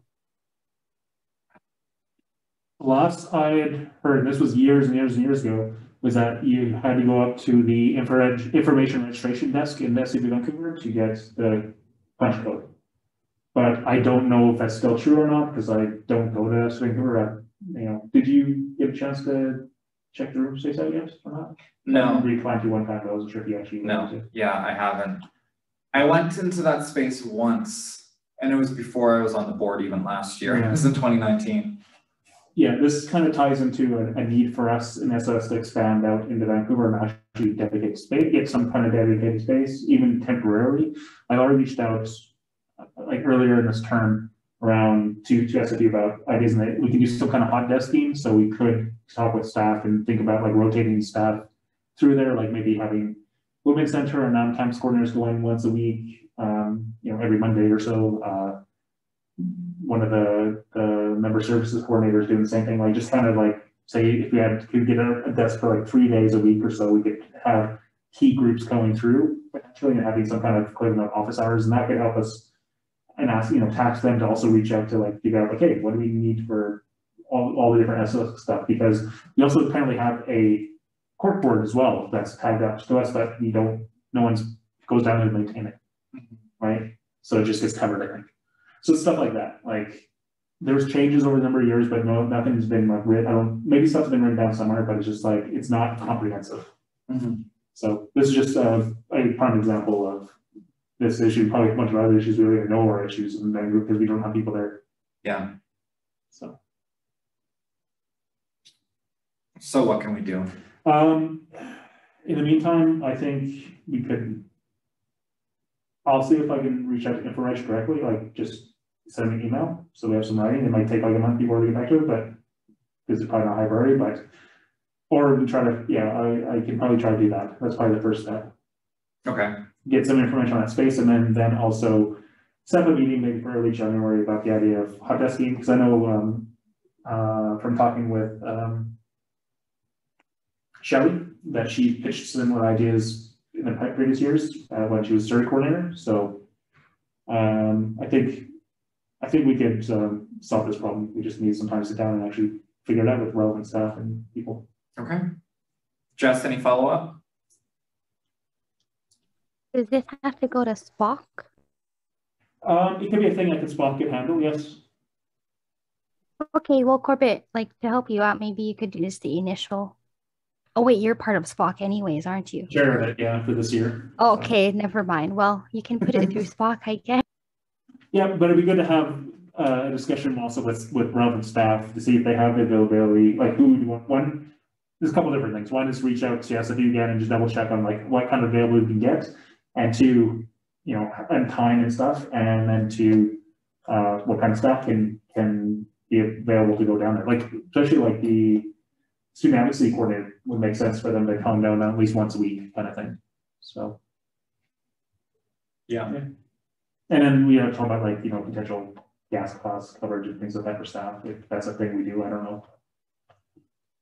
So there'd be a bit more logistics I plan on this, but I think we can definitely get this done. It's just need time, you know, just need the time to sit down and do it. Yep. All right. Any questions or comments before we move on? Okay, moving on to the next item, which is also Jess's, which is issues policies. Yes, I was hoping we could do a roundtable updates on the issues policies that we will be working on. Sarita and I met earlier this December before we went on leave with Brianna to continue the work of the accessible and equitable events issues policies. And so we have tasked Brianna to do some back end work of that. And because Dipti was on leave, we will fill in Dipti on what has been going on. And then come the first few weeks of January, we're going to regroup again to work through that issues policy. And then we can just go around the table. Okay. Corbett, issue policies that you're working on? I'm not working on any right now. I know that I think there's a few I'm tied to, but I just have no time to do it. Yeah, not until I kind of get other things finished and sorted out. I have a number of goals I want to get worked on by the end of this month, and there's a couple big longer term projects that's also been kind of delayed that I can get done. It's just I'll have to leave until January, sometime in early spring. Yeah. To get it on. So yeah. I can go next, and I know there's at least one tied to my name. I think maybe two. I can't remember, but my intention was to work on it during the month of November, but then I took a really long leave of absence due to personal mental health, and it didn't happen. So I'm pushing that to one of my projects for the new year as part of I guess what I want the last half of my term to look like as part of the batch of projects I'm hoping to take on. Marie, did you want to go next? Yeah, sure. I've been, as everyone knows, kind of consistently working on the Palestinian issues policy, which has been a really long time coming, but it's going to be, we're just like looking at finishing it up and then looking at taking it through a consultation process before actually bringing it to council. But yeah, I think I'm going to be focusing more on the issues policies that are corresponding with like my portfolio in the new year as well. I really didn't have much time in the summer or this semester to look at it which sucks. But yeah, I'll look at it next semester. Thanks, Marie. Matt, did you want to go ahead?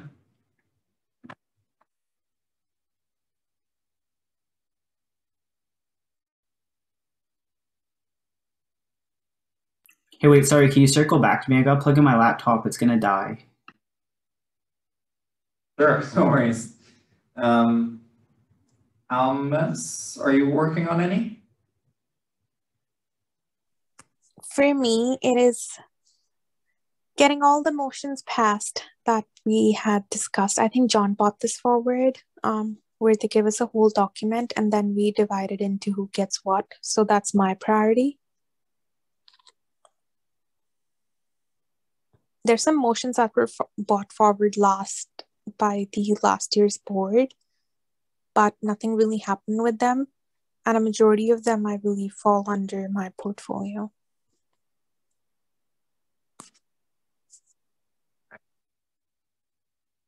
And Serena.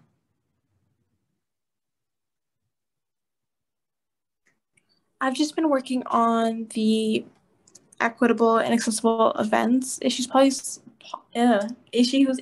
policy with Jess and Brianna, and honestly I have to plan out the other ones in the new year because there's quite a few that I haven't gotten to yet. Sounds good. Thanks, Serena. Circling back to Matt. Hello. Yeah, so pretty much I've outlined this in my annual plan last week. So I'm going to start working on the affordable housing. I was planning to reach out to Corbett, but just kind of find like some framework for that. And then I have other ones that I want to finish before my term ends, which is de-escalation and harm reduction, meaningful consultation. But those will like mostly go through BIPOC, I believe, as well. And then there was one more. It's in my Notion. When I get that, I'll circle back for next time. But I think those are my updates as of right now. Thank you, Matt. So what I'm hearing is spring 2022 is going to be an issues policy busy semester, which is a good thing. It's a very good thing. Okay. Yeah, go ahead. Just kind of want to encourage everyone to also think when you're talking about spring projects and stuff is you really want to be, because of the need for a good transition, and you're also to conserve energy and stuff, we should try really hard to get any major projects done by the end of February so that you can spend the rest of the time kind of transitioning out of our role. Because we don't want to repeat last year where we're literally passing a whole bunch of stuff at the last council meeting of the time, right? We want to improve on that from last year. And that was because, well, at least for myself, some of those were really my emotions, and so that was my mistake, but it's because I took on too much stuff in the springtime thinking I could get it done. So just as a kind of a recommendation to exec members to really try to plan out to get stuff finished by end of February. Yeah, thanks, Corbett. All right, our next discussion item is titled, what is it titled? SFSS office and sub closures due to inclement weather, policies and procedures. So I just wanted to bring this forward because it became very clear in the last week that our policy around office closures is inadequate because it's not really updated to reflect the fact that we have an entire building now. And so something I just wanted to, well, I guess first of all, I'll kind of run through what the current policy details. It's Personnel Policy 1. I sent it out via email this morning. And it gives the operations organizer the authority to close the office. There's a couple of things that it outlines. So if a single employee needs to go home because of inclement weather, like in the middle of the day, the policy says they don't receive pay for the rest of the day, unless they are specifically told by the operation organizer to leave. in which case they will get paid.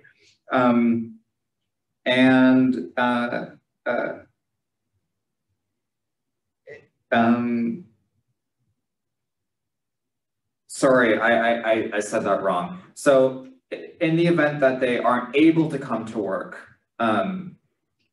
because of inclement weather and the office hasn't closed, then they don't get paid. If they were instructed not to come in by the operations organizer, then they do get paid. If the office closes in the middle of the day, that employee gets paid for the hours that they worked, but not for the rest of the day where they had to go home. And yeah, essentially the policy is kind of whack. It's really old and doesn't really reflect the nature of the way the society operates now. It doesn't even mention the student union building and who makes the call when the sub is supposed to close. It doesn't even go into like the reality of like remote work. What about our remote workers who aren't affected at all by the fact that it's snowing outside and you can't get up the mountain? So there's a couple of things that I think need to be fleshed out here. First of all, we need to figure out like what's the process for sending staff home. Because the reality is, if at least our building staff go home because of inclement weather, that means the student union building has to close for the day or for however long the weather is inclement. And so who makes that call and what's the criteria for making that call? The second thing is, I noticed like the policy goes into detail about how if an employee goes home in the middle of the day, they're only paid for the hours that they worked. But what if, you know, there's been situations already this year where like someone has been working in the sub, wanted to go home midday because of snow and worked remotely for the rest of the day. What happens in that case? They should obviously get paid for the entire day because they worked for the entire day. But I just wanted to, those are some of my thoughts. The policy really needs to be fleshed out, and I think as soon as possible. And probably, like, I'd like to get a notice of motion out to council by like the January meeting to fix this up, because we're gonna run into this more and more. And you know, without a gondola, we're not gonna run past this issue anytime soon. So did anyone have any questions or comments as it relates to this policy or office closures, snow days? Marie, go ahead. Yeah, we should probably do like make a meeting with BD and kind of go through it. But yeah, I think that it obviously needs to be changed. It's so old. But yeah, I agree with everything that you had to say. Thanks. Aisha, and then Corbin. I just wanted to add the collective agreement language that's around office closure, just for your consideration when you are speaking and crafting language. I'll add it in the chat. Thanks. Yeah, go ahead. Yeah, sorry, I'm just looking. Official university closure, student university, certain areas of the university campus at which the employee scheduled work be officially closed due to yeah, etc., etc.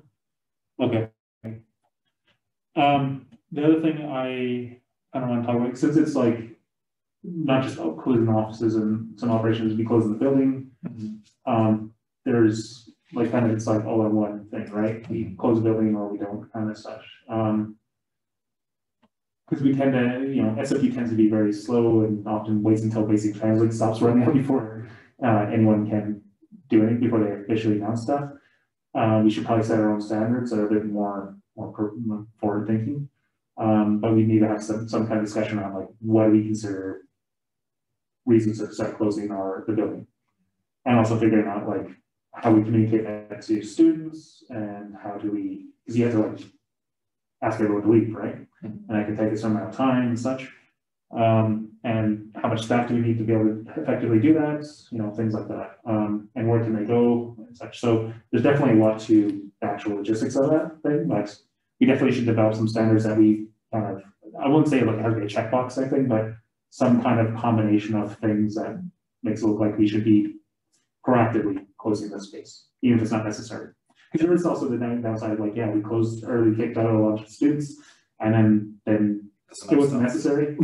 And because me and John, like last one Friday, by the time I got in, you know, they Chancey already kind of modified the routes and stuff to go up the mountain, and so certain stops were no longer a thing, and we were just looking to see like what the forecast was, what it was looking like outside and stuff, and you know, we were close to actually suggesting closing the building or calling to close the building, but then it was stopped and then it started raining or something, and just eventually most of it melted away.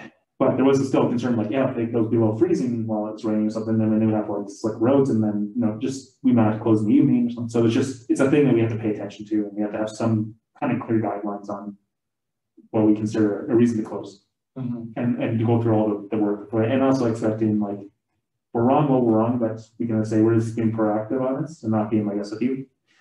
Yeah. So. Yeah, I'm thinking maybe Aisha and Corbett, maybe this is a topic of discussion we can, I guess, maybe dive a little further into as well at our management check-in tomorrow. That might be a good place to, I guess, flesh out this discussion a bit. Yeah. Sounds good to me. Cool. And then, of course, this discussion would come back to executive. Okay. I'm just noticing the time. We're almost approaching 4. We have a couple more items. I have a hard stop at 4:30, and I need to leave the sub. So, and my laptop is connected to the TV. So, yeah. Well, I'll say 4:30 just in case. So I would like to move to extend the meeting to 4:30.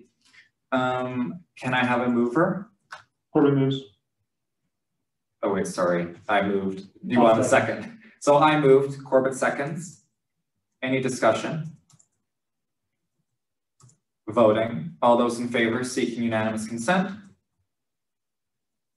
Carried. All right, we're good on time. Our next discussion item is 8.5, exec-led staff training. This is Corbett's item. Yeah, thank you. Sorry, just finish up. So it's related to pre-discussions as well as an email that I think I just sent out about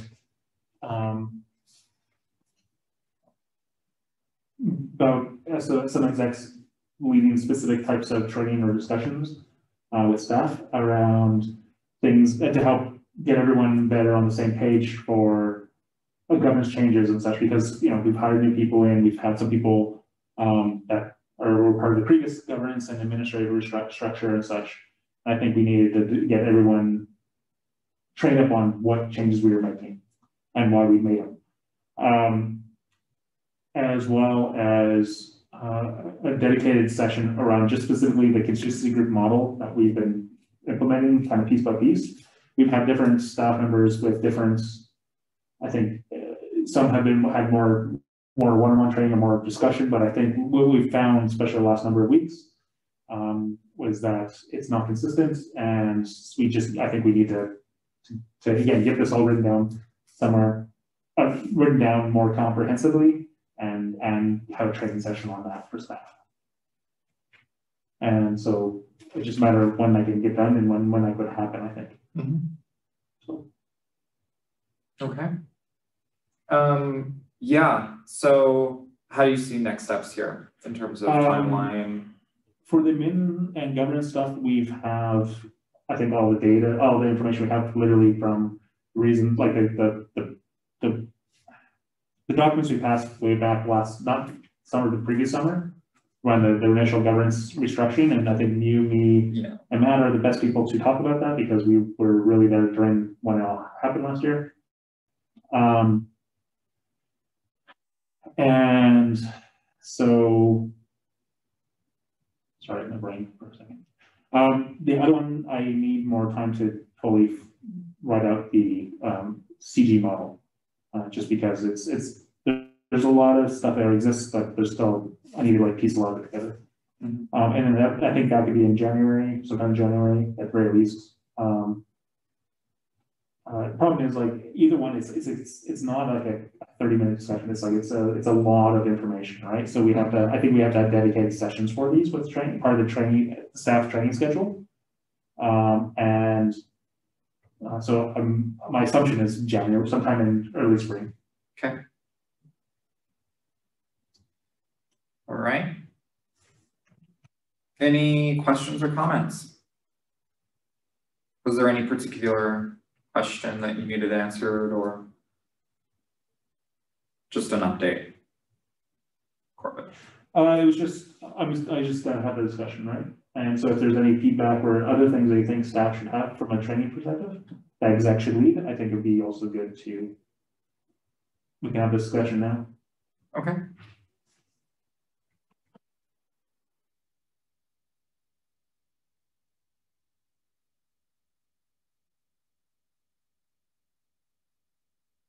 No.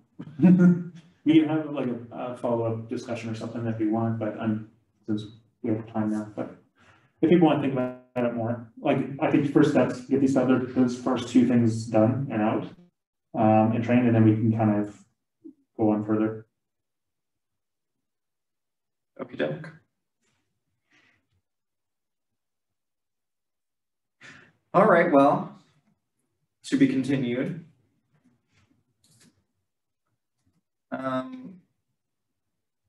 Okay, that's it for discussion items, but we have 2 more in-camera items. Okay. So let's move on to those. We're at item 9.1, be it resolved to go in camera for the remainder of the meeting. Is there a mover? Marie. Marie, is there a second? Corbett seconds. Corbett seconds. We have 2 in-camera items. One is staff appreciation, and the other is spring 2021 capacity. And Aisha, are you able to be present? Well, you asked me to submit it, but did you want to be present for the staff appreciation item? Sure. Perfect. All right, all those in favor of going in camera? This is carried unanimously. Jess, can you pause the recording, please?